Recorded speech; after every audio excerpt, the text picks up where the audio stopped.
Kisah Rasul pasal ketiga ayat 1 sampai dengan ayat yang ke-10. Mari kita memulainya. Pada suatu hari menjelang waktu sembahyang, yaitu pukul 3 petang, naiklah Petrus dan Yohanes ke bait Allah. Itu ada seorang laki-laki yang lupus sejak lahirnya, sehingga ia harus diurus. Tiap hari orang itu diletakkan dekat pintu gerbang bait Allah yang bernama Gerbang Kuda untuk meminta berkah pada orang-orang yang masuk ke bait Allah. Ketika orang itu melihat bahwa Petrus dan Yohanes hendak masuk ke bait Allah, ia meminta sedekah. Mereka menatap dia dan Petrus berkata, "Lihatlah kepada kami." Lalu orang itu menatap mereka dengan harapan akan mendapat sesuatu dari mereka. Petrus berkata, "Emas dan perak tidak ada padaku, tetapi apa yang kupunyai kuberikan kepadamu. Ini nama Yesus Kristus orang Nazaret itu, berjalanlah." Lalu ia memegang tangan kanan orang itu dan membantu dia berdiri. Seketika itu juga kuatlah kaki dan mata kaki orang itu. Ia melonjak berdiri, lalu berjalan kian kemari dan mengikuti mereka ke dalam bait Allah. Berjalan dan melompat-lompat serta memuji Allah. Seluruh rakyat itu melihat dia berjalan sambil memuji Allah.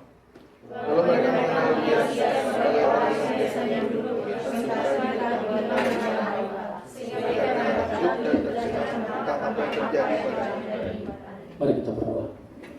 Bapa, sebentar kami akan merenungkan firman-Mu, memikirkannya, menggumulinya, dan kami mohon Tuhan beri pengertian kepada kami, tuntun seluruh kemampuan kami, akal budi pikiran, perasaan, emosi kami tundukkan di bawah kaki-Mu, sehingga firman yang kami renungkan ini, kami baca ini, kami gali bersama, boleh membawa pembaharuan dalam diri kami, boleh menjawab setiap tantangan dan pergumulan hidup kami, bahkan boleh mentransformasi diri kami, sehingga hidup kami tidak seperti sebelum waktu kami merenungkan bagian firman Tuhan ini. Tolong kami Tuhan, mampukan kami dan berikan kami hikmat. Demikian juga kami berdoa untuk hamba-Mu, pimpinlah dia supaya dia boleh memberitakan firman Tuhan dalam kebenaran, dan anugerah Tuhan menuntun dia untuk boleh berbicara kepada kami dan boleh menjadi berkat Tuhan buat kami hari ini. Dan perlengkapi kami dengan kemampuan yang daripada Tuhan. Berbicaralah Tuhan, kami siap untuk merenungkan firman-Mu. Di dalam nama Tuhan Yesus kami berdoa dan memohon kepadamu. Amin. Silakan duduk.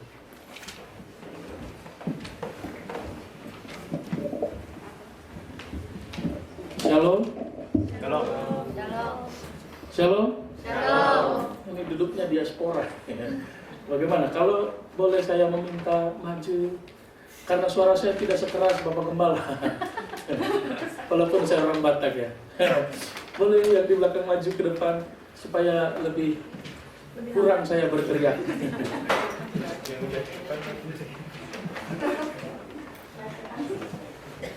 Terima kasih. Sebelumnya perkenalkan, nama saya Henry Mimbar Hasiholan Sitompul. Dari namanya sudah ketahuan.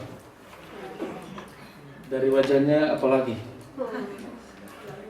Ya, saya melayani di G3 Gunma bersama istri dan 2 orang anak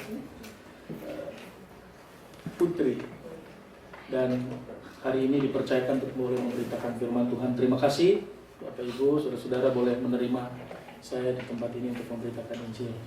Hari ini mari kita merenungkan firman Tuhan. Tema yang saya berikan bagi kita hari ini adalah hidup yang berkenan kepada Allah. Saudara, setiap kita memiliki pengharapan, betul ya? Ada yang nggak punya pengharapan di sini? Setiap kita mempunyai pengharapan. Sadar atau tidak sadar, segala yang kita pikirkan, segala yang kita kerjakan, semuanya mempunyai suatu harapan. Contohnya, waktu Anda ke gereja pun Anda pun berharap. Waktu Anda ke gereja, dari rumah Anda menuju ke gereja, Anda menggunakan sepeda mungkin, kereta mungkin, mobil mungkin, berharap apa dengan menggunakan kendaraan itu? Lebih cepat sampai. Waktu Anda seorang laki-laki mendekati wanita, berharap dia mau menerima cinta Anda kan? Yang perempuan, yang wanita mungkin Rindu untuk didekati laki-laki, berharap dia jatuh cinta pada Anda. Seorang pergi ke supermarket yang satu dibandingkan dengan yang lainnya karena berharap di sini lebih murah daripada yang lain. Setiap manusia, siapapun dia, memiliki pengharapan dan hidupnya dipenuhi oleh pengharapan. Nah, setiap hal yang dia kerjakan sebenarnya berisi pengharapan. Sadar atau tidak sadar, atau mau atau tidak mau dia berharap, sebenarnya di dalam yang dia kerjakan itu ada pengharapan. Dan sebenarnya tanpa kita sadari kita juga sedang mempraktekkan pengharapan. Oke? Tetapi seberapa banyak yang berharap hidupnya berkenan kepada Allah? Itu pertanyaannya. Walaupun hidup kita dipenuhi oleh pengharapan, tapi seberapa banyak di antara pengharapan yang kita miliki itu, kita berharap hidup kita berkenan kepada Allah? Nah, saudara yang dikasih Tuhan Yesus Kristus, seberapa banyak orang Kristen sekarang galau hidupnya bukan karena status sang mantan, galau hidupnya bukan karena dia jomblo setelah 2017. Seberapa banyak orang Kristen galau karena kerinduannya untuk hidup berkenan kepada Allah belum tercapai. Jadi kalau galau karena status mantan, engaged, atau it's complicated, itu biasa. Dan itu hal yang aneh kalau kita menjadi galau, kan? Tapi kalau kita menjadi galau, kalau kita belum berkenan kepada Tuhan, dan hidup kita sepertinya tidak berubah dari tahun ke tahun. Ada yang pernah bergumul itu, Tuhan kenapa hidup saya kok dari tahun ke tahun gini-gini aja? Waktu Anda merasa puas dengan apa yang Anda raih saat ini, sebenarnya Anda sedang berhenti berharap. Waktu Anda berhenti berharap, maka Anda akan berhenti berjuang untuk apa yang Anda harapkan. Pada waktu Anda berhenti berjuang, maka apa yang terjadi pada orang tersebut? Inilah yang kita sebut pengharapannya mulai fade away, pupus, mulai menghilang. Nah, saudara yang dikasih Tuhan Yesus Kristus, maka kalau kita merasa puas dengan level kerohanian kita sekarang ini, cukup saya tiap minggu ke gereja, maka jangan heran kalau hidup kita tidak berubah dari tahun ke tahun. Dan kita akan menemukan diri kita menjadi orang Kristen yang sama dari sekarang dan 10 tahun yang lalu. Nah, saudara, mari kita bicarakan dan renungkan hari ini mengenai pengharapan yang besar kepada Allah. Bagaimana pengharapan kita untuk bisa memiliki hidup yang berkenan kepada Allah. Sehingga dua saya, melalui pemberitaan ini, melalui perenungan ini, kita bersama boleh mengerti dan boleh mulai belajar untuk keluar dari zona nyaman dan aman. Ada yang bertanya kepada saya, Pak, gimana caranya keluar dari zona aman dan nyaman? Ya, buatlah dirimu tidak nyaman. Kok gitu, Pak? Ya memang begitu. Kenapa begitu, Pak? Ya karena begini. Nah, saudara yang dikasih Tuhan Yesus Kristus, oleh sebab itu hari ini kalau kita melihat Kisah Rasul pasal yang ketiga, ayat 1 sampai dengan ayat yang ke-10, teks ini adalah kisah tentang mujizat pertama dalam Kisah Rasul. Mujizat pertama dalam Kisah Rasul ini, di mana Tuhan memakai rasul-rasul untuk melakukan mujizat sesudah Pentakosta. Nah, sesudah Pentakosta, Roh Kudus itu bergerak luar biasa, memakai gereja, dan Roh Kudus di dalam persekutuan orang-orang yang percaya itu kemudian menggerakkan banyak jiwa untuk menerima Yesus Kristus. Nah, saudara, kalau Roh Kudus mengontrol gereja, maka gereja itu akan punya banyak terobosan-terobosan. Amin. Kalau Roh Kudus tidak lagi bertahta dalam gereja, maka minim terobosan. Akhirnya rutinitas. Dan tahukah kita rutinitas akan membunuh aktivitas kita, walaupun kita terus beraktivitas. Jadi, sesudah hari Pentakosta, Roh Kudus terus bergerak. Bergerak di dalam orang-orang percaya, dan orang-orang percaya pada waktu peristiwa itu tidak pernah berdiam diri. Nah, saudara yang dikasih Tuhan Yesus Kristus, dalam kisah ini kita jumpai seorang yang lumpuh berjumpa dengan Petrus dan Yohanes. Ayat 1 dikatakan, Yohanes dan Petrus itu sedang menuju kemana? Bait Allah. Kenapa? Karena sudah mendekati jam 3 sore, petang.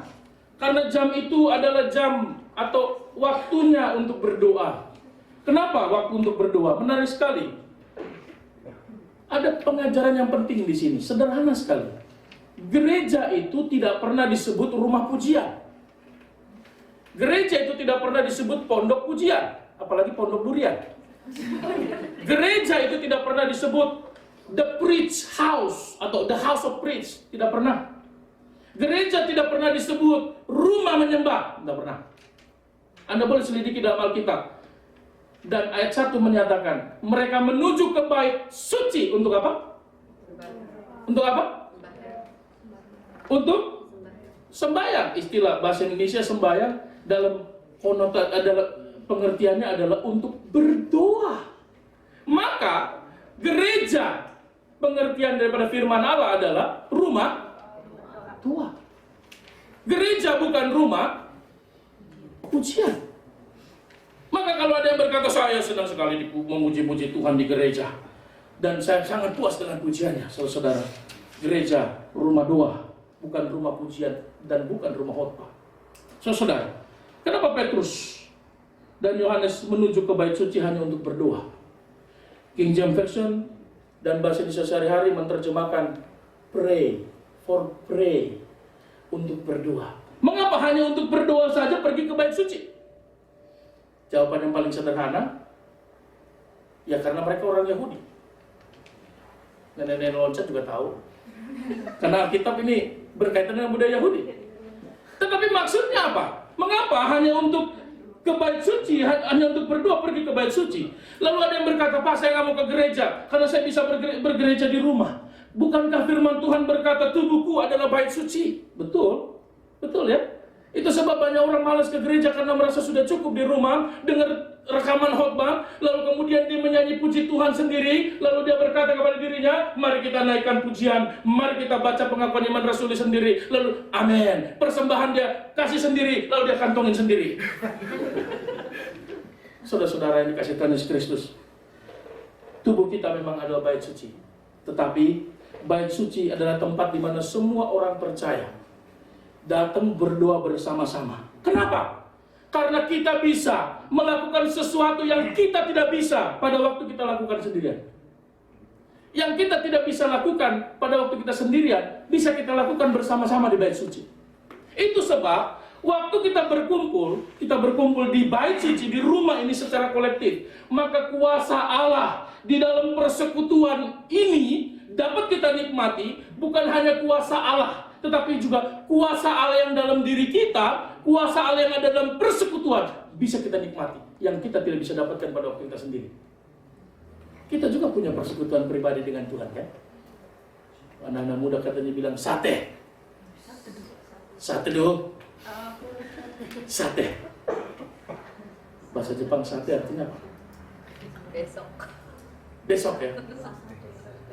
Sate. Saudara yang dikasih Tuhan Yesus Kristus. Ayat yang kedua dikatakan apa? Coba kita kembali kepada ayat 2. Di situ ada seorang laki-laki. Namanya siapa? Nggak penting, maka nggak dicatat. Yang paling penting bagi kita, sehingga dicatat oleh Lukas, adalah gejala-gejala daripada orang itu. Orang itu laki-laki. Yang kedua, gejala-gejalanya ditunjukkan oleh Lukas. Apa itu?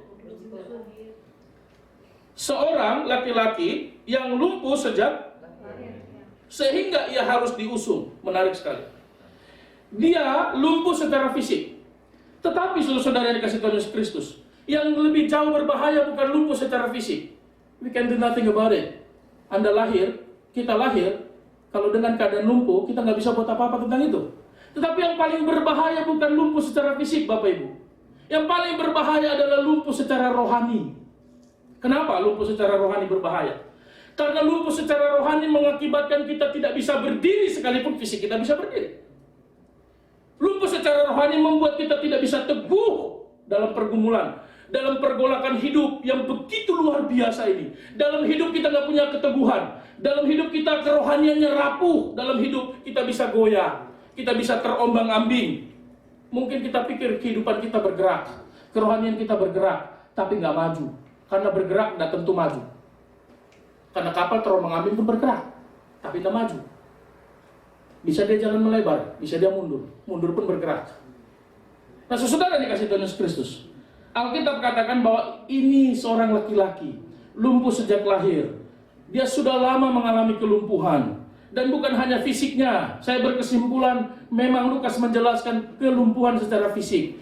Tetapi saya boleh mengambil pengertian, bukan hanya fisiknya, tapi rohaninya. Nanti saya jelaskan mengapa saya katakan rohaninya juga lumpuh.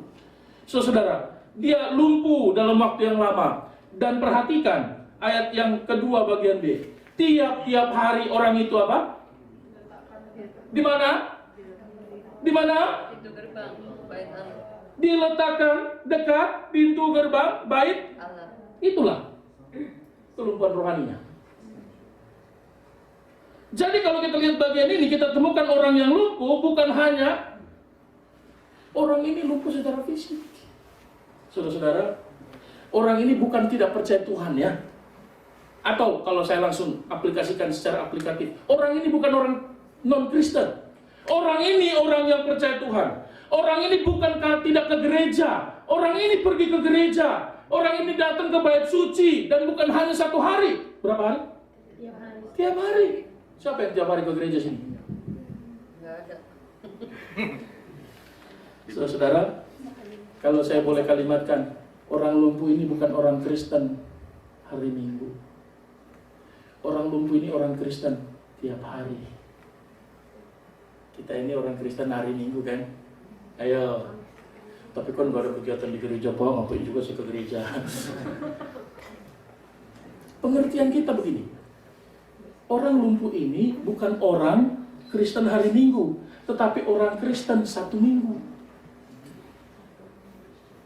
Orang Kristen ini seringkali menjadi Kristen hanya pada hari Minggu. Begitu lepas hari Minggu, lepaskan jubah kekristenannya, masuk ke pekerjaannya, usahanya, studinya dengan cara non-Kristen. Nah, saudara, hati-hati, rutinitas bisa melumpuhkan rohani dan juga menghancurkan hati nurani. Catat.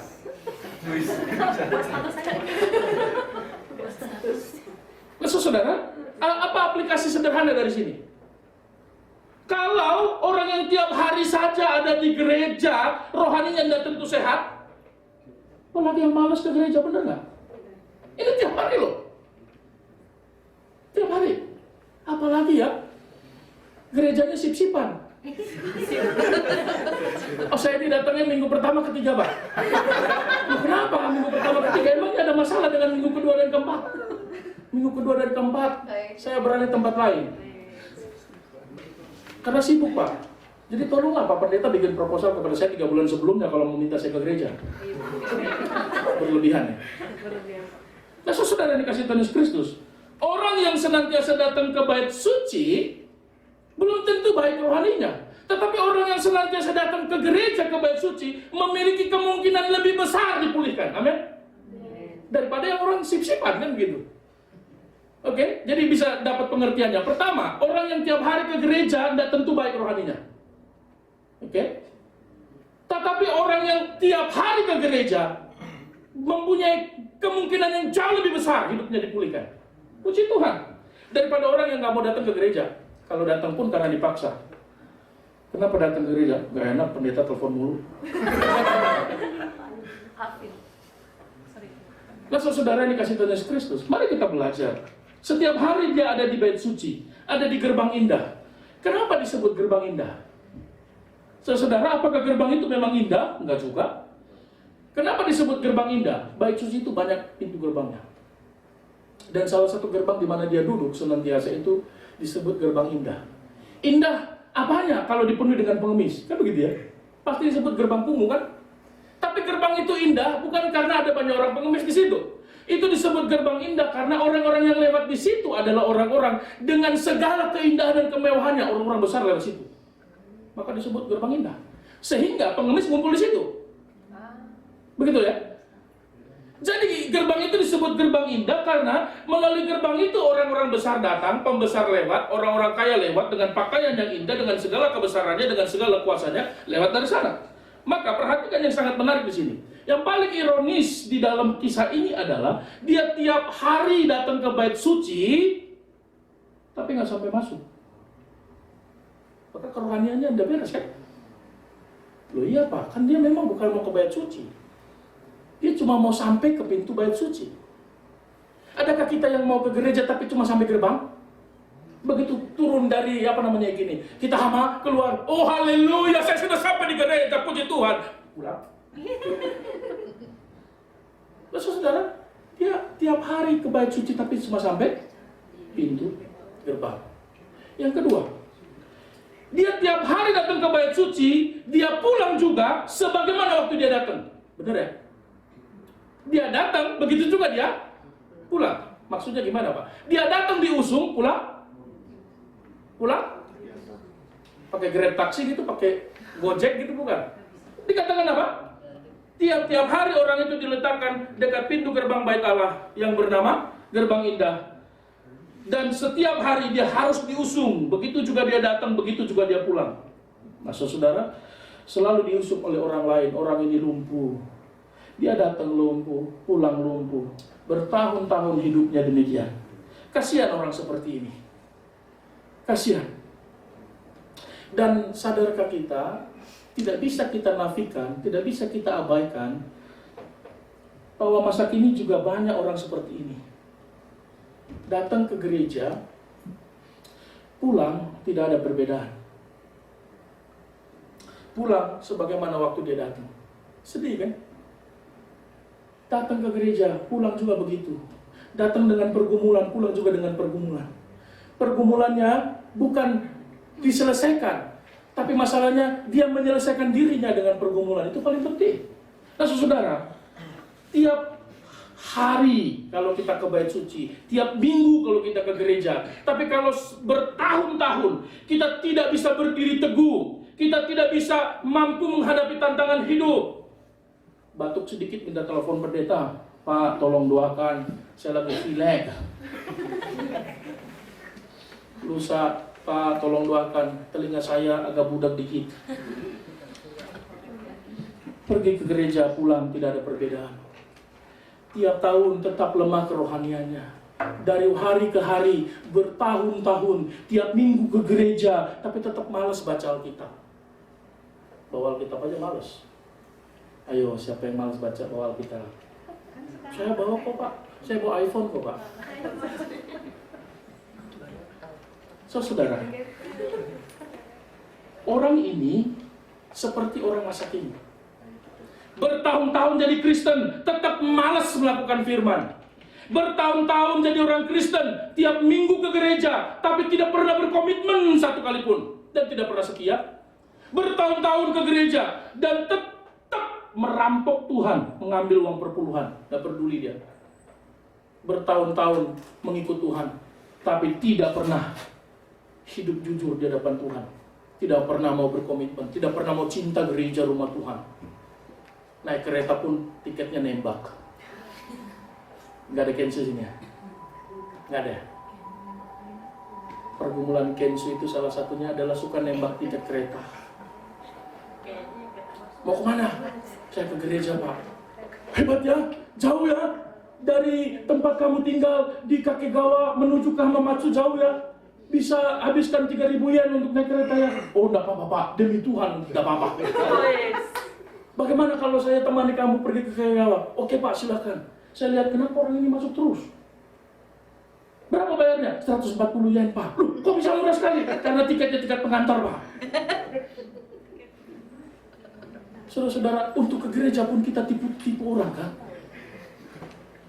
Yang paling sederhana di Indonesia yang lebih mengerikan lagi adalah bertahun-tahun datang ke gereja, tapi begitu pulang gereja di rumah, wifi tetangga udah dikunci. Wah Pak, di rumah saya ada internet. Saya dengar khotbah bagus-bagus loh Pak. Dari khotbah sini.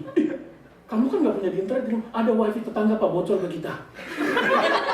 Saudara bayangin, untuk nonton khotbah dapat bocoran wifi dari tetangga. Jadi untuk memuliakan Tuhan kita mencuri. Bisa ngerti maksud saya? Karena kita nggak bisa bedain gitu loh. Lihat, Di gereja dijual CD rohani, bukan asli. Bagaimana? Ya supaya jemaat diberkati. Kalau saya jadi, kalau kadang-kadang saya emosi di Indonesia gitu ya, kalau peang diberkati. Gimana diberkati? Anda menjual CD palsu, tapi ragunya rohani. Ya Pak, cari dana dan supaya jemaat diberkati Tuhan. Berkati seperti apa? Ini seperti orang lumpuh, bertahun-tahun datang ke bait suci, bertahun-tahun mengikut Tuhan, tapi hidupnya tidak berubah. Perilaku rohaninya tidak ada pertumbuhan. Saudara-saudara, hati-hati. Kehancuran seseorang bukan karena ketiadaan uang. Kehancuran seseorang karena tidak ada pertumbuhan. Saudara yang dikasih Tuhan Yesus Kristus, itu semua karena rendah pengharapan dalam dirinya. Yang kita temukan gejala rendahnya pengharapan dari orang ini adalah dia merasa puas dengan kondisi dirinya saat itu. Maksudnya gimana Pak? Ayat 2 berkata dia tiap hari datang ke gerbang yang indah di bait suci, bukan untuk mencari kesembuhan, apalagi mencari Tuhan, tetapi dia mencari uang recehan. Betul ya? Karena dia meminta sedekah di gerbang indah. Dia datang ke bait suci, pengharapannya low expectation sekali. Karena dia hanya datang bukan minta mujizat Tuhan ke sana, dia bukan datang untuk berdoa ke sana, dia datang untuk berharap belas kasihan orang lain kepada dirinya. Ini orang paling rendah pengharapannya. Kenapa? Orang datang ke bait suci, the house of prayer, untuk berdoa, bukan untuk mengemis. Puji Tuhan. Saya yakin di gerbang gereja kita nggak ada pengemis kan? Nggak ada, saya belum temukan dari tadi.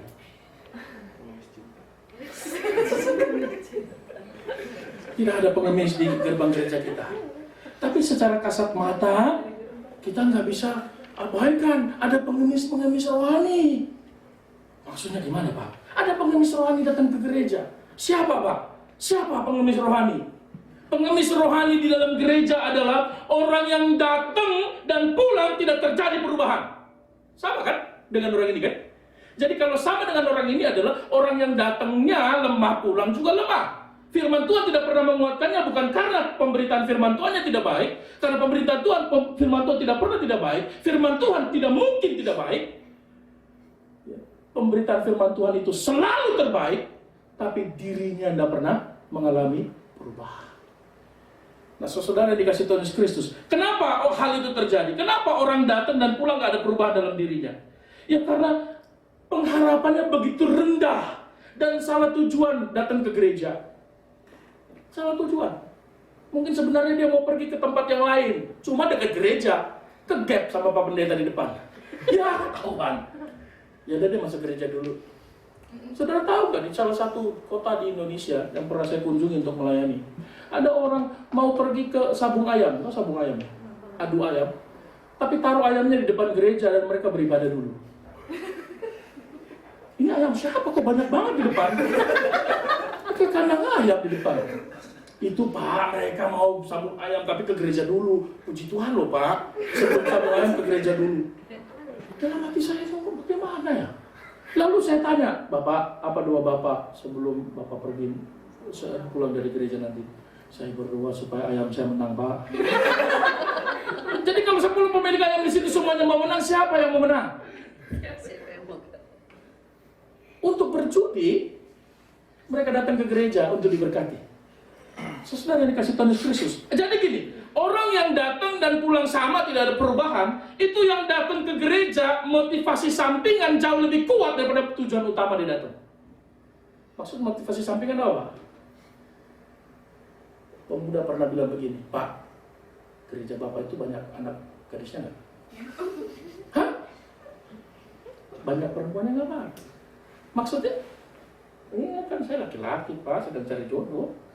Kan tempat paling mencari jodoh paling baik ada di gereja Pak. Siapa bilang? Gereja itu bukan kumpulan orang suci. Gereja itu bukan kumpulan orang-orang saleh. Gereja adalah kumpulan orang berdosa yang sudah dipulihkan oleh Kristus. Amin? Kok aminnya dikit? Amin? Pasti karena saya paksa. saudara, maka orang datang ke gereja, motivasi sampingannya karena kesepian, karena mengisi waktu luang, karena orang Kristen, karena mau cari jodoh, itu jauh lebih kuat daripada tujuan utama. Seperti orang ini datang ke pintu gerbang bait suci, tujuan sampingannya lebih besar daripada tujuan utamanya. Sampingannya adalah dapat recehan. Sekaligus diberkati Tuhan lah, minimal emperan bait suci diberkati lah. Maksud saudara, jadi kita nggak bisa ke gereja hanya sekedar memenuhi syarat dan tuntutan kita sebagai orang Kristen. Jadi kalau ada yang berpikir saya datang ke gereja hanya karena saya Kristen, berhentilah jadi orang Kristen. Karena bukan seperti itu orang Kristen. Saudara, kalau kita datang ke gereja hanya syarat supaya kita tidak dicela oleh orang, atau hanya syarat supaya kita tidak dituduh malas oleh pendeta, atau dengan teman rumah kita, ya, mungkin saja kan kita takut dituduh malas. Padahal di bait suci adalah rumah doa. Bait suci itu tempat kita berjumpa dengan Yesus. Bait suci itu adalah tempat bukan untuk Tuhan bekerja bagi kita. Sekali lagi, di bait suci bukan untuk kita melihat apa yang Tuhan mau buat untuk kita. Bukan. Di bait suci adalah tempat untuk supaya Tuhan bisa melihat apa yang aku bisa kerjakan di bait suci. Jadi kalau kita semua datang ke gereja untuk berharap begini, Tuhan, aku datang ke rumahmu yang kudus dengan harapan kau buat sesuatu dalam hidupku. Maafkan saya, Anda salah datang ke gereja. Karena bait suci bukan untuk meminta Tuhan berbuat sesuatu buat kita. Kita datang ke bait suci untuk berdoa. Kalau berdoa berarti siapa yang aktif? Jadi datang ke bait suci adalah untuk membiarkan Tuhan melihat apa yang bisa kubuat untuk dia di bait suci. Itu sebab di bait suci di gereja kita menyanyi, memuji Tuhan, kita berdoa, bergumul untuk diri kita, dan kita merenung firman, dan kita memberi persembahan, memberi persepuluhan, semuanya kita kan? Benar nggak? Jadi membiarkan Tuhan melihat apa yang aku kerjakan. Maka saudara yang dikasih Tuhan Yesus Kristus, kalau kita datang ke gereja berharap orang lain bekerja buat kita, berharap Tuhan memberkati kita, kita nggak ada bedanya seperti pengemis kan? Datang berharap orang lain berbuat kepada kita kan? Itu low expectation, rendah sekali keinginan kita datang ke gereja. Maka mulai hari ini tetapkan dalam diri kita, hari ini saya harus ke gereja. Maka kalau orang ekspektasinya tinggi mau ke gereja, mau Tuhan lihat saya mau hari ini mau melayanimu, maka hari ini bangun pagi-pagi, pemain musik, singers, pemimpin pujian, semua yang ambil bagian, datang tepat waktu. Kalau bisa sebelum pintu gereja dibuka, udah baris di depan.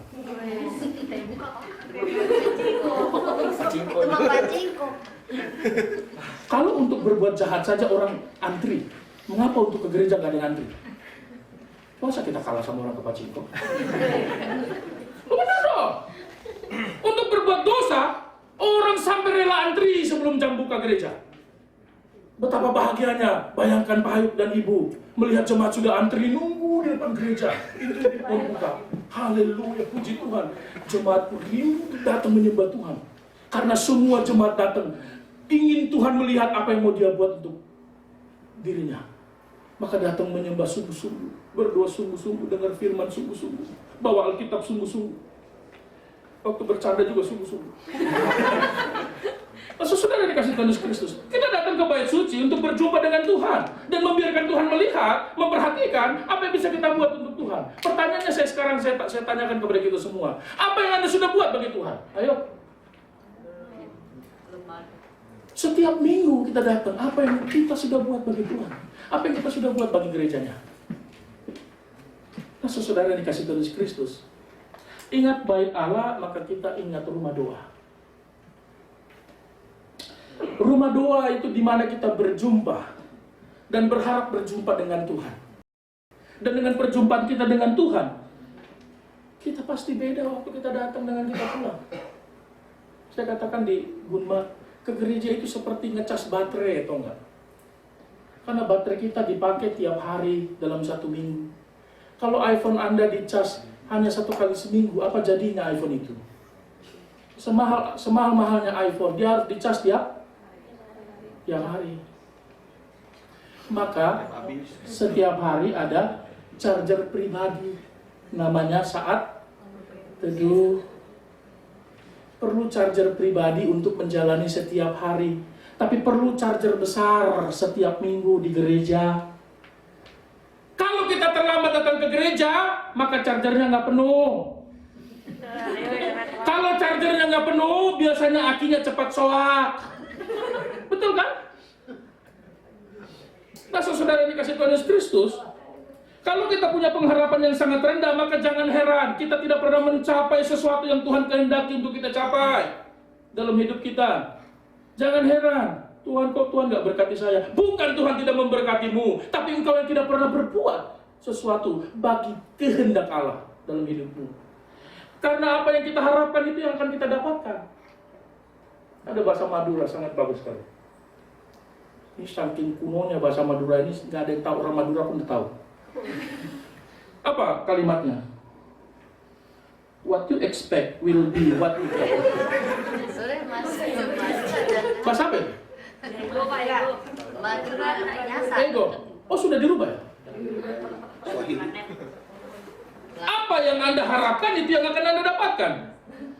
Kalau Anda datang ke gereja hanya untuk dengar khotbah yang baik, ya cuma itu aja yang Anda dapat. Kalau Anda datang ke gereja hanya untuk menyembah Tuhan, angkat tangan tinggi-tinggi walaupun ketek Anda basah, itu hanya Anda yang Anda dapatkan. Tapi kalau Anda datang ke gereja menyembah Tuhan, untuk berjumpa dengan Tuhan dan membiarkan Tuhan melihat apa yang Anda bisa buat untuk gereja dan Tuhan, Anda akan berbeda pulang. Anda pulang, datang mungkin.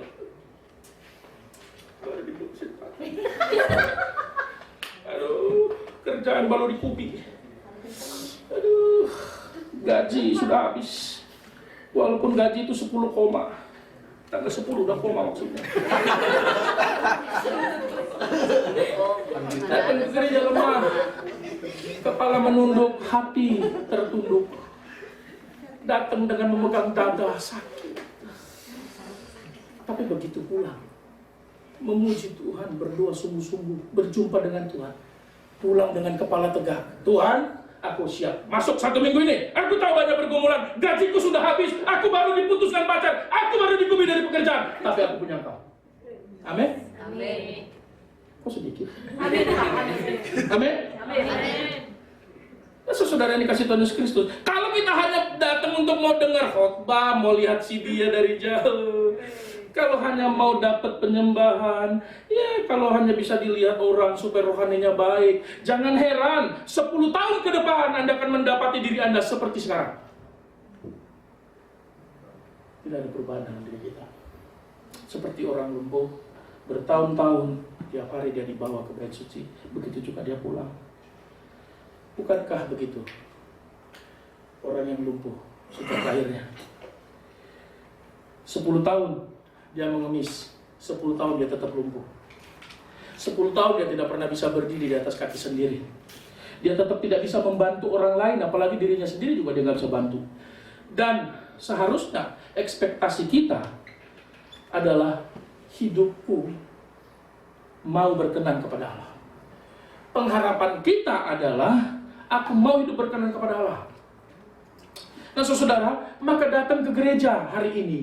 Datang dengan pengharapan yang benar-benar tinggi. Datang ke gereja, mau Tuhan, aku mau hidupku berkenan kepadamu. Maka pada waktu aku mengalami Engkau di gereja Tuhan, aku datang ke gereja, ubahlah aku Tuhan, ubahlah pribadiku, ubahlah seturut dengan kehendak-Mu, ubahlah seluruh keluargaku, ubahlah anak-anakku. Melalui doa yang kupanjatkan Tuhan, dengarlah, melalui firman yang kurenungkan, perhatikanlah, dan melalui persembahan yang kuberikan sebagai bukti iman, aku tunjukkan, ubahlah aku Tuhan. Maka Anda pulang, pasti beda seperti waktu Anda datang. Maka saudara, firman Tuhan mencatat peristiwa ini supaya kita tidak sama seperti pengemis. Amin. Jangan jadi pengemis, walaupun kita mungkin bukan pengemis. Nah, saya coba merenung mengapa pengemis ini jadi pengemis. Karena sebelum pengemis itu tidak pernah sebelumnya pengemis, kan? Dia menjadi pengemis karena dia sudah pengemis. Kalau saya ketemu pengemis, biasanya kalau dulu pergi ke Jakarta, suka lihat pengemis di jembatan penyeberangan. Tapi jangan lewat pengemis di daerah Tamrin itu. Kalau mau ke kedutaan besar Jepang itu ada jembatan penyeberangan. Jangan lewat di sana jam-jam 1, karena pengemis sedang makan siang. Dia nggak menerima sumbangan. Dia prakteknya tutup gitu. Saya kalau bertemu pengemis suka kasihan lihatnya. Tapi tidak pernah berhenti saya mempertanyakan pertanyaan yang ada di otak saya kalau ketemu. Saya tanya, Pak, udah berapa lama mengemis? Sudah 5 tahun, Pak. Kasihan ya, 5 tahun gak berubah-berubah hidupmu. Pertanyaannya begini, kenapa orang mengemis ya? Kenapa orang? Saya tanya, kenapa Pak Bapak mengemis? Udah berapa tahun Bapak mengemis? Udah 5 tahun Pak. Kenapa Pak? Ya Pak, kami gak punya kemampuan. Lihat, hidup saya berat Pak, gak punya keahlian. Saya jawab dalam hati saya, bukankah semua orang punya pergumulan? Bukankah semua orang punya kelemahan, keterbatasan? Bukankah semua orang punya beban berat, tapi tidak semua orang jadi pengemis, bukan? Maka, kalau dia merasa cukup dengan apa yang dia dapat dari mengemis, itu akan membuat dia berkelanjutan jadi pengemis. Maka levelnya naik. Bukan hanya pengemis, tapi pengemis yang berkelanjutan. Kalau makin terus mengemis, bertahun-tahun, 10 tahun, saya membuat level yang ketiga. Pengemis yang berkepribadian. Jadi pribadinya memang pengemis. Stadium 4 yang lebih parah. Pensiunan. The king of the beggar. Maka jangan pikir raja itu semuanya orang kaya, karena ada raja pengemis. Dia jadi raja karena dia mengemis. Nah, saudara, jika Anda merasa cukup dengan apa yang Anda dapat secara rohani, maka Anda juga tidak akan pernah mengalami kemajuan rohani. Kita akan terus jadi pengemis rohani. Petrus dan Yohanes menuju ke bait Allah untuk berdoa, bukan untuk ketemu dengan pengemis. Tetapi itu waktu Tuhan untuk berjumpa dengan pengemis itu. Ketika mereka berdua melihat pengemis itu, mereka berdua langsung disapa dengan sapaan dan gimmick dari seorang pengemis yang sulit dipraktikkan oleh pelaku teater sekalipun. Oh ya?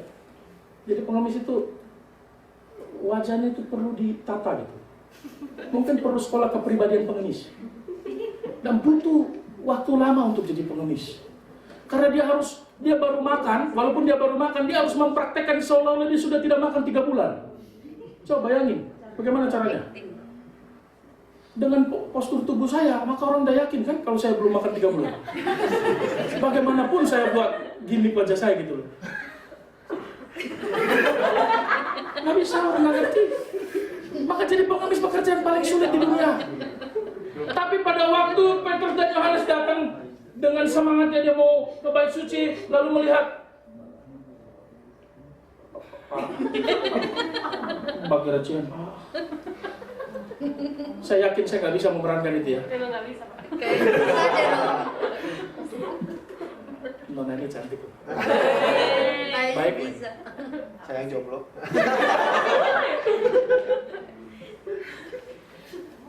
Pak, kasihan Pak. Saya lumpuh dari lahir Pak. Tolong Pak. Saya udah 10 tahun loh Pak di sini mangkal Pak. Tolong Pak. Kasih recian Pak.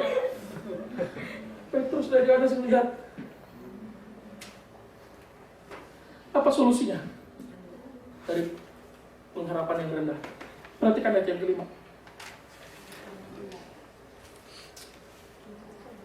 Orang itu menatap mereka dengan harapan akan mendapat apa? Perhatikan kalimat itu. Ayat yang ketiga berkata, ketika orang itu melihat bahwa Petrus dan Yohanes hendak masuk ke bait Allah, ia meminta sedekah. Nah, tadi saya terjemahkan meminta sedekah itu dengan Pak, kasihan Pak, lumpuh dari lahir loh Pak. Saya jelas loh Pak, statusnya di sini, sertifikat juga jelas, lumpuh dari lahir. Tiap hari saya di sini Pak, uang dong Pak. Oke, perhatikan. Kata melihat di situ menggunakan istilah eido. Pakai eido bahasa Yunaninya. Lihat, tetapi bukan melihat, memperhatikan apa yang dia lihat, melihat dengan meminta dan mengharap sesuatu, maka ayat yang kelima dikatakan di situ orang itu menatap mereka dengan apa? Harapan. Di kantongnya kayaknya banyak. Karena orang lewat pintu gerbang ini pasti orang kaya nih. Petrus dan Yohanes lewat pintu gerbang indah, tapi pakaiannya nggak indah, tapi nggak mungkin sih ya. Jadi dari jauh dia udah keker nih. Ini orang kayak kaya nih. Saya tahu di kantongnya kayaknya ada recehan nih. Maka dia sudah melihat orang itu dengan pengharapan dia bisa memberi sesuatu kepada dirinya. Maka pengemis itu menatap mereka. Jadi dikatakan eido prosdokau, menatap dengan harapan. Ini kata kerja aktif loh, menatap ini dengan harapan. Jadi waktu dia menatap pun ada pengharapan. Bayangkan seorang laki-laki menatap perempuan dengan harapan. Ini predator. Dari tatapan ada pengharapan ya. Nah, di ayat 4 perhatikan. Petrus bilang, mereka menatap dia. Waktu Petrus berkata menatap, kata yang sama juga di ayat 5 dan kata yang sama di ayat 3, tapi berbeda penyebutan kalimatnya. Waktu ayat 4 dikatakan, lihatlah kepada kami. Waktu mereka berdua menatap pengemis ini, kata menatap di situ menggunakan istilah atenizo. Dari sana kita temukan kata atensi, attention, atenizo. Memperhatikan pengemis ini dengan seksama, tapi berbeda daripada seseorang memperhatikan seorang pengemis. Dia memang melihat pengemis, tapi dia tidak memperhatikannya sebagai seorang pengemis. Beda ya. Dan mata mereka saling berjumpa. Satu mata menatap penuh dengan harapan mendapat sesuatu dari dua orang ini, tapi dua orang ini, dua pasang mata ini menatap pengemis ini dengan memperhatikan dia bukan seorang pengemis. Maka King James Version menerjemahkan begini. Kata menatap itu menggunakan istilah epeko. Dia katakan, lihat kepada kami. Karena mereka memperhatikannya dengan atenizo, dan mereka berkata, hei, jangan eido saya. Karena kalau engkau eido saya, engkau hanya melihat saya seperti orang kaya yang lewat, mengharap recehan kan? Itu melihat. Tatapanmu kepadaku tidak beda dengan tatapanmu kepada orang yang lewat sini. Jangan eido. Kamu sekarang lihat pada kami.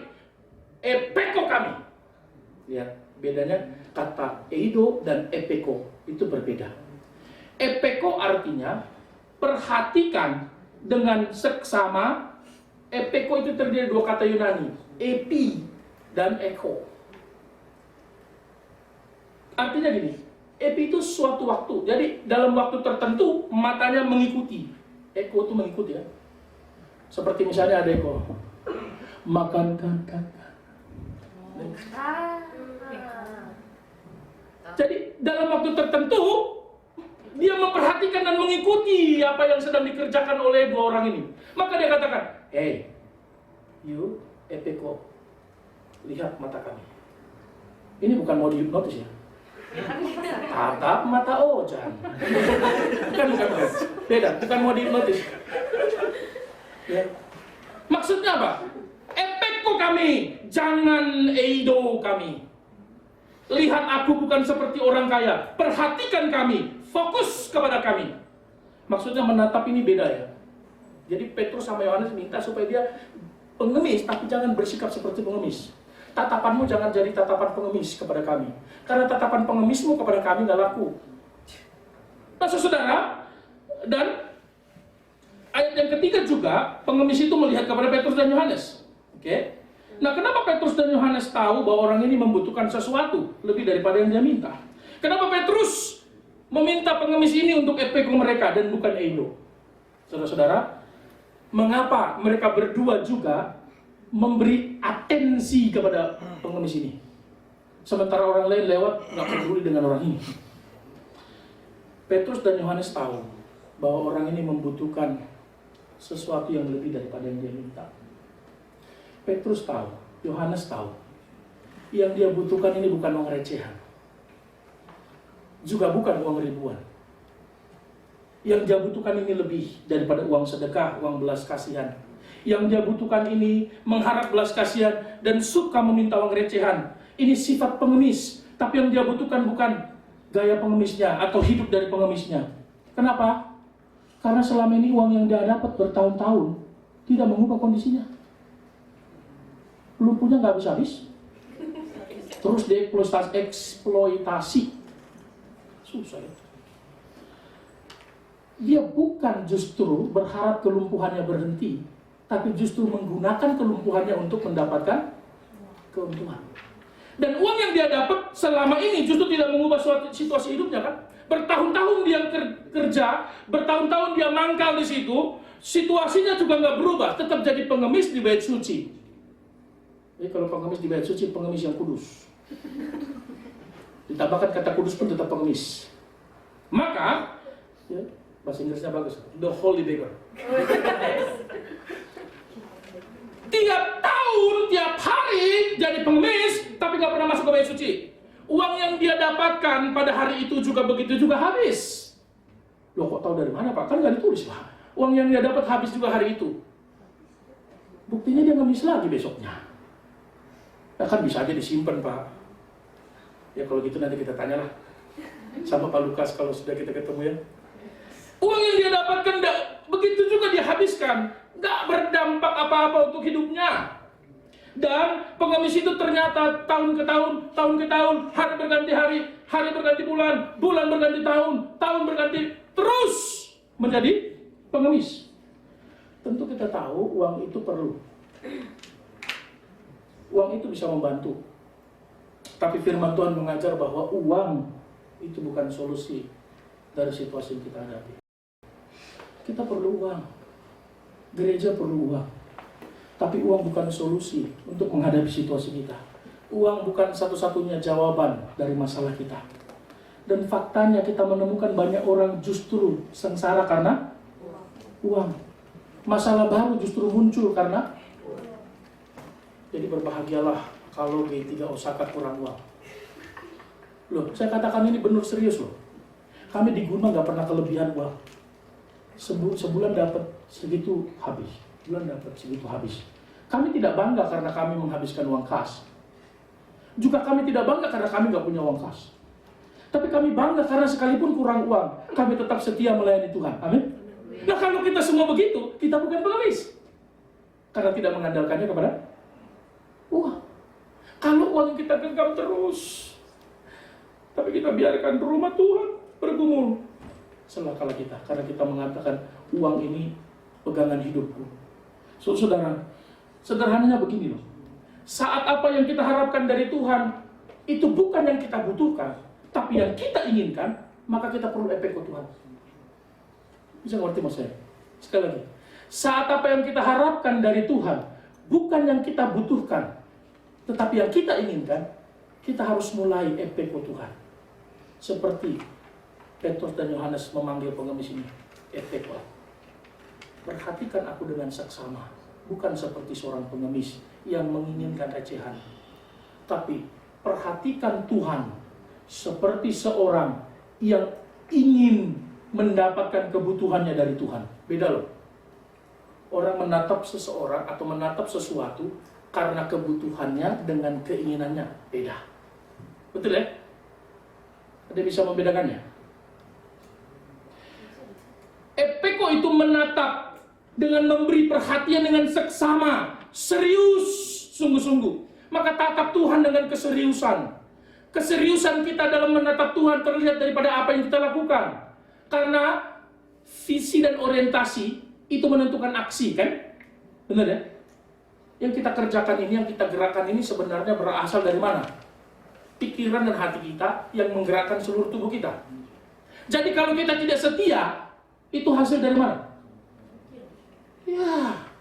Nah, saudara yang dikasih Tuhan Yesus, Alkitab bersaksi kepada kita, Petrus memperhatikan orang ini dan berkata, perhatikan kami, epeko kami, jangan eido kami. Perhatikan kami bukan karena kau menginginkan sesuatu, perhatikan kami karena kau membutuhkan sesuatu yang kau sadari, bukan kau inginkan. Selama ini kau butuh, tapi engkau tidak rasa butuh. Selama ini justru engkau mencari yang kau inginkan, bukan yang kau butuhkan. Saudara, dengan pengharapan, kesadaran akan kebutuhan sejatimu, lihatlah kami. Kenapa? Nah, semua orang yang lewat dari gerbang itu memberi dia uang, walaupun recehan. Tetapi tidak pernah memberi perhatian, tidak pernah memberi atensi. Seperti Petrus dan Yohanes. Orang lihat, Petrus dan Yohanes melihatnya, berhenti sejenak memperhatikannya, dan dia berkata, "Hey, look at me. Lihat kami." Lalu perhatikan kalimatnya, ayat yang ke-6. Apa kata Petrus setelah dia minta pengemis itu memperhatikan mereka? 1, 2, 3.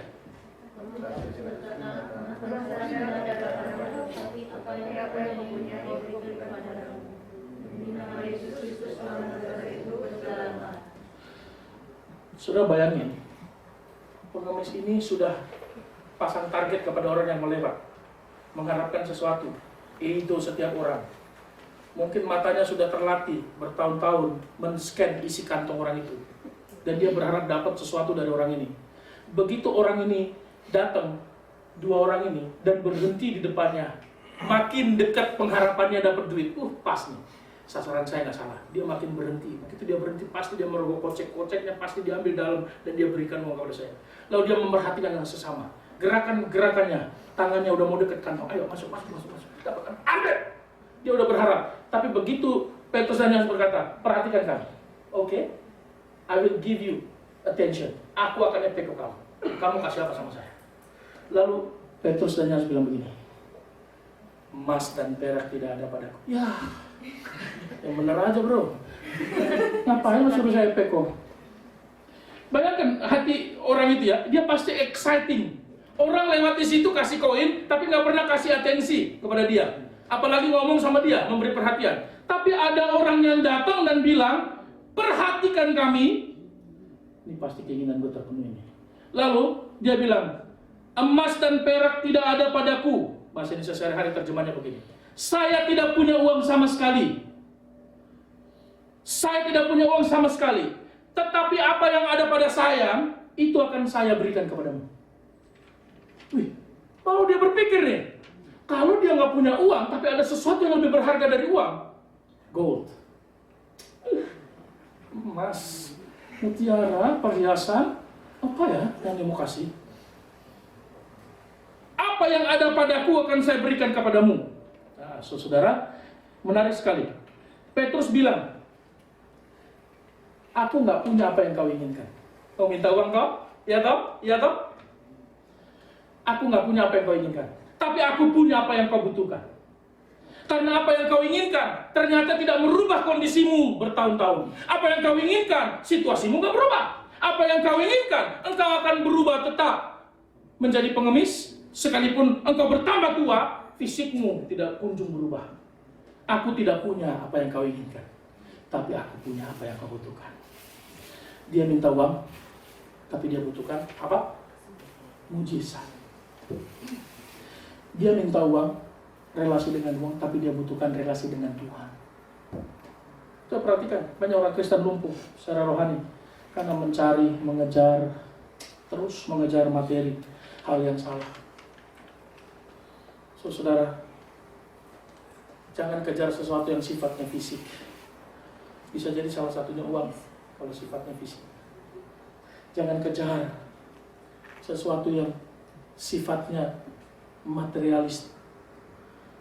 Kenapa? Karena yang kita butuhkan bukan keuangan saja, tetapi juga kerohanian yang beres. Kerohanian yang beres membuat kita bisa mengendalikan keuangan dengan baik. Sehingga kita nggak perlu ngoyo kerja 24 jam sehari, 7 hari seminggu, 365 hari setahun. Nggak perlu ngoyo. Sudah pernah dengar kisahnya ya? Ada orang mati karena kerja berlebihan. Setelah dia mati, uangnya dikemanain? Kan maka kalau sudah kita semua sudah ditaruh di peti, tidak penting seberapa banyak yang Anda tinggalkan. Yang paling penting, bagaimana Anda menghadapi kehidupan berikutnya. Nah, saudara, Petrus dan Yohanes datang mengubah harapan orang ini dari recehan kepada mujizat. Maka hari ini, firman Tuhan mengajar kita untuk merubah pengharapan kita, bukan dari hanya sekedar yang rendah, tapi menjadi sesuatu yang tinggi dan mulia. Amin. Tinggi dan mulia. Apa itu? Coba perhatikan ayat 6. Apa yang kupunyai kuberikan kepadamu? Apa yang dipunyai Petrus dan Yohanes? In the name of Jesus Christ, berjalanlah.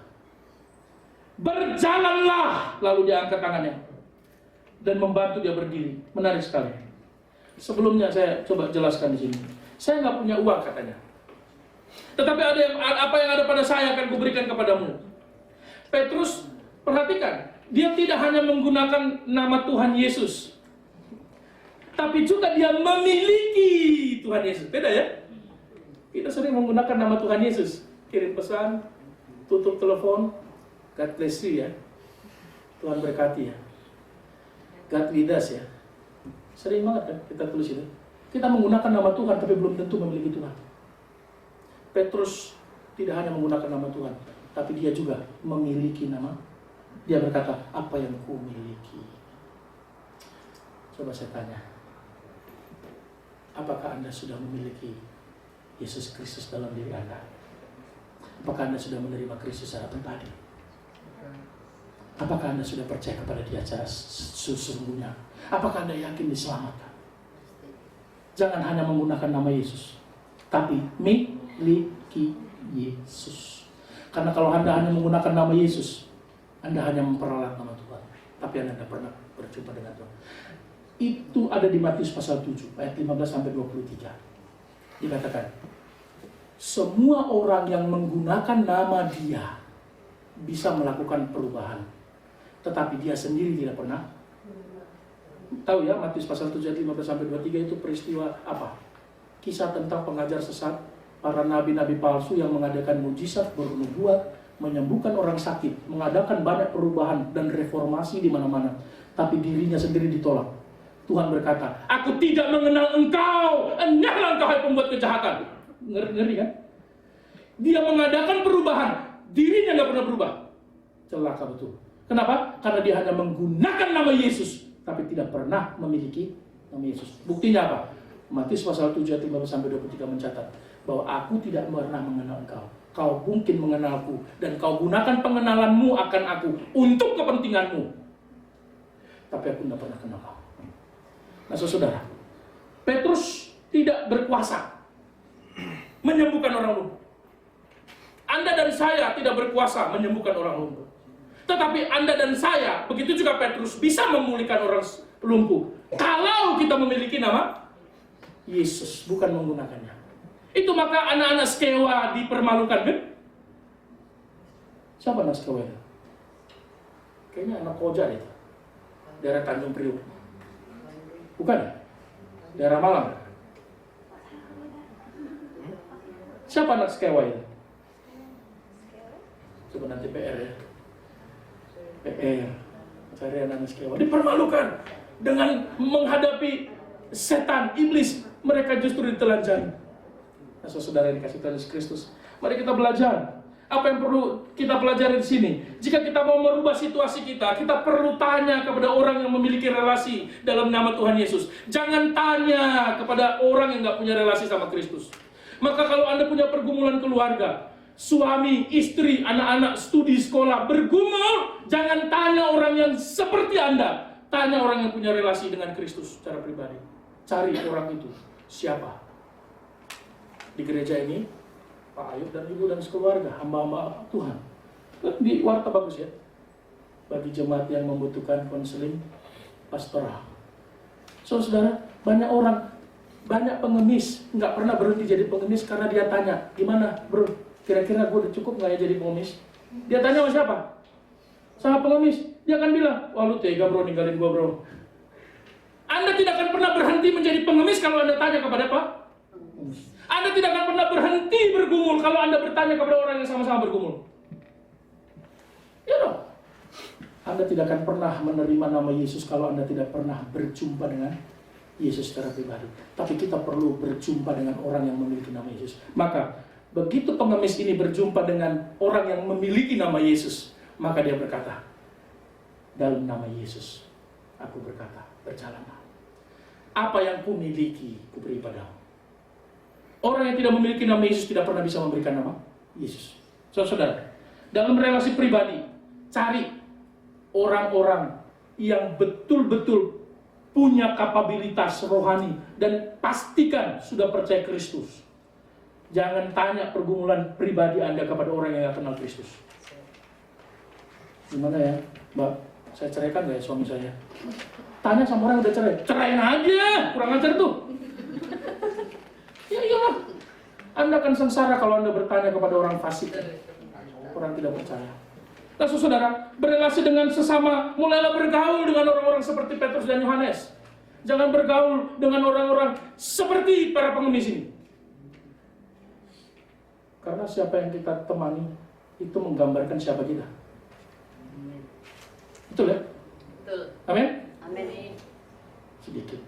Amin. Amin? Amin. Masih sedikit. Amin? Amin. Tambah banyak lah. Berrelasi dengan sesama bukan mencari sekedar emas dan perak. Petrus gak bisa kasih emas dan perak. Kalau datang sama hamba Tuhan gak bisa kasih emas dan perak. Kasih makan mungkin bisa. Hamba Tuhan kalau datang, Pak, tolong dong Pak, saya gak bisa kasih emas dan perak, tapi yang kumiliki aku kasih sama kamu. Percaya sama Yesus, hidupmu dipulihkan. Aku akan mendoakanmu, aku akan menggumulimu tiap hari. Kau masih tidur, aku sudah berlutut untukmu. Kau masih bekerja, aku sudah mendoakanmu. Kau belum pulang, aku belum berhenti berdoa. Itu hamba Tuhan. Ya, hamba Tuhan pagi-pagi udah berlutut mendoakan satu-satu. Di mana jemaat yang berdoa untuk hamba Tuhannya? Saya sering tanya, kerja jam berapa? Jam 7 Pak, jam 8 Pak. Bangun jam berapa? Kalau kerja jam 7, saya bangunnya jam 6.50 Pak. Enggak mandi, mandi Pak. Pergi kerja. Kapan berdoa? Ya berdoa Pak, Tuhan saya mau kerja, amin. Terus nggak baca Alkitab? Baca Pak, 1 ayat. Oh gitu ya? Terus kerjanya bagus nggak? Sampai sejauh ini bagus sih Pak. So saudara, jangan seperti itu. Bergumullah untuk dirimu di hadapan Tuhan. Tapi sebelumnya miliki Kristus dalam diri kita.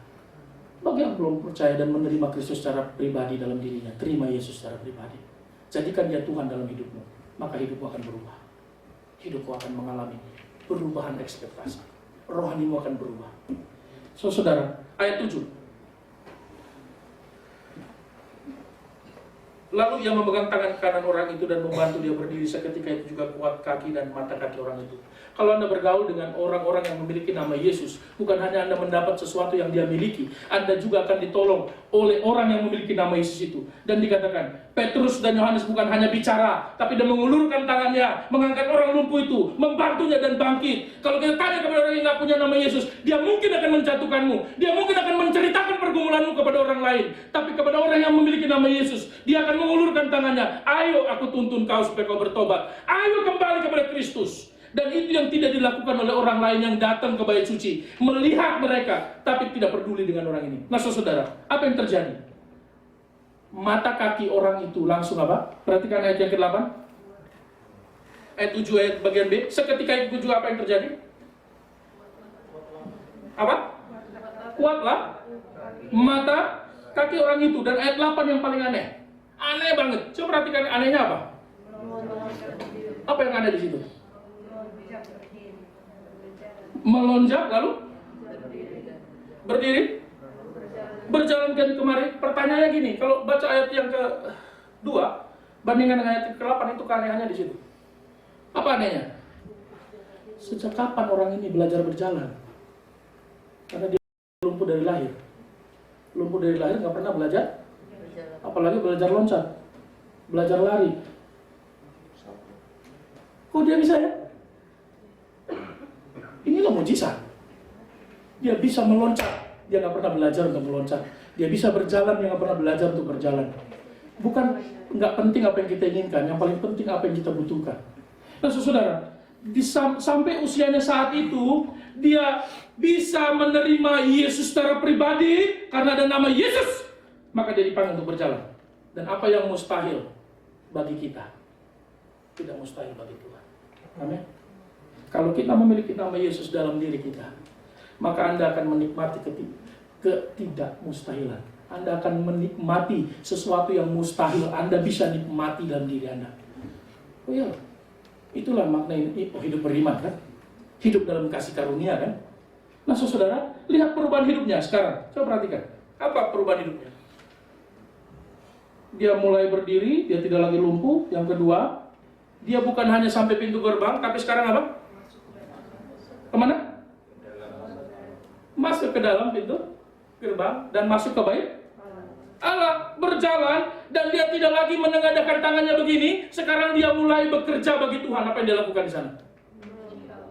Melompat bagi Tuhan, memuji-muji nama Tuhan. Haleluya! Dia menari di bait suci. Dan sebelumnya dia begini, Pak, udah 3 bulan gak makan, Pak. Lumpuh dari lahir, lo Pak punya sertifikat jelas nih, Pak. Sekarang dia bekerja bagi Tuhan. Dia memuji-muji Tuhan. Inilah perubahan hidup dari orang yang sudah dipulihkan dan memiliki nama Yesus secara pribadi dalam dirinya. Nah, saudara yang dikasih Tuhan Yesus Kristus, dan bahkan dia bukan hanya berharap mendapat sesuatu, sekarang dia memberi sesuatu, dan dia tampil terbuka memuji Tuhan, membiarkan dirinya dilihat oleh banyak orang, dan ketika dirinya disentuh oleh Tuhan, hidupnya diubahkan, dan orang-orang di sekitarnya. Perhatikan ayat yang ke-9. Rakyat itu melihat dia, bukan hanya orang yang lewat di bait gerbang itu ya, tapi seluruh rakyat yang sudah ada di bait suci itu melihat dia berjalan sambil memuji Allah. Lalu apa yang terjadi? Ayat 10. Sama-sama kita baca. 1, 2, 3. Lalu mereka mengenal dia sebagai orang yang biasanya duduk sedekah di gerbang bait Allah, sehingga mereka takjub dan tercengang. Hidup yang dirubah membuat orang lain juga berubah. Oke, pengemis ini kan dirubah hidupnya ya, berubah ya. Dan hidup pengemis ini sekarang merubah orang lain. Maksudnya orang lain yang dirubah. Orang yang lewat gerbang indah, dulu nggak pernah perhatikan dia. Siapa dia? Lu siapa? Lu tahu nggak? Kamu kepikirin? Lewat. Tapi begitu hidupnya dirubah dan dia masuk ke bait suci, dia merubah orang yang tidak mau memperhatikan orang lain sekarang mulai memperhatikan. Lalu bilang, bukankah dia yang biasa mangkal di depan bait suci ya? Di gerbang indah itu ya? Gila ya. Orang yang gak mau peduli sekarang jadi peduli. Karena siapa? Jadi, kalau hidup Anda diubahkan, bukan hanya Anda berubah, tapi orang di sekitar Anda juga akan mengalami. Jangan harapkan orang lain berubah, tapi Anda gak mau berubah. Jangan harapkan orang perhatikan Anda gak mau perhatikan orang. Ngerti maksudnya? Kalau Anda mau melihat perubahan di sekitar Anda, minta Tuhan merubah diri Anda, dan berharap perubahan dari diri Anda merubah orang lain di sekitar Anda. Amin. Ayo, kita berubah, punya pengharapan yang tinggi.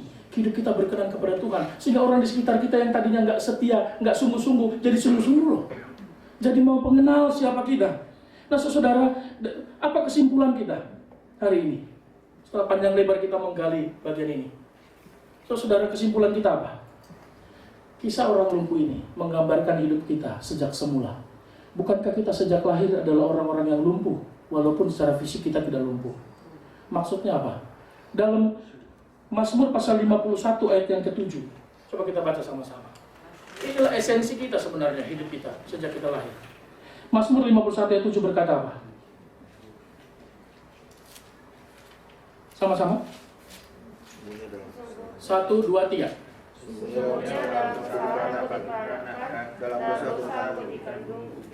Inilah lumpuh.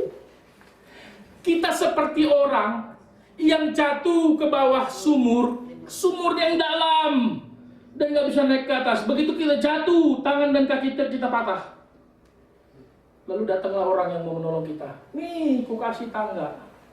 Bisa nggak selamat? Nggak bisa. Kita bukan hanya butuh jalan keselamatan, tapi kita butuh juru selamat yang mau turun ke sumur. Maka Kristus datang. Dia yang tidak mengenal dosa, dibuatnya menjadi dosa karena kita. Filipi mencatat bahwa dia menjadi sama dengan manusia, serupa dengan hamba. Dia merendahkan dirinya supaya Anda dan saya diselamatkan. Dia seperti orang yang turun ke bawah sumur, bukan hanya memberi tangga, tapi dia turun ke bawah sumur dan dia mengangkat kita sampai ke atas sumur, lalu kita diselamatkan. Kita ini lumpuh Bapak Ibu sejak lahir. Artinya kita ini manusia berdosa sejak lahir. Maka kita butuh Kristus untuk mengubah hidup kita. Nah, kita ini orang yang perlu diubahkan. Kita ini orang yang perlu dipulihkan supaya kita melakukan perubahan di sekitar kita. Nah, saudara, maukah hidup Anda diubahkan? Maukah hidup Anda mengalami pemulihan? Maukah hidup Anda menikmati hal-hal yang luar biasa yang tidak pernah Anda harapkan dan tidak pernah Anda pikirkan? Mungkin Anda tidak mendapat apa yang Anda inginkan, tapi Anda mendapatkan apa yang Anda butuhkan. Mari bangkit berdiri. Hari ini saya mengajak kita untuk menggumuli hidup secara pribadi.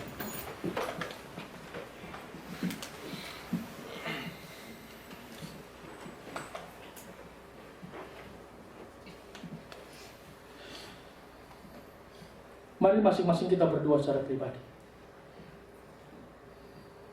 Pertama, milikilah nama yang berkuasa itu, yaitu Yesus Kristus dalam diri kita.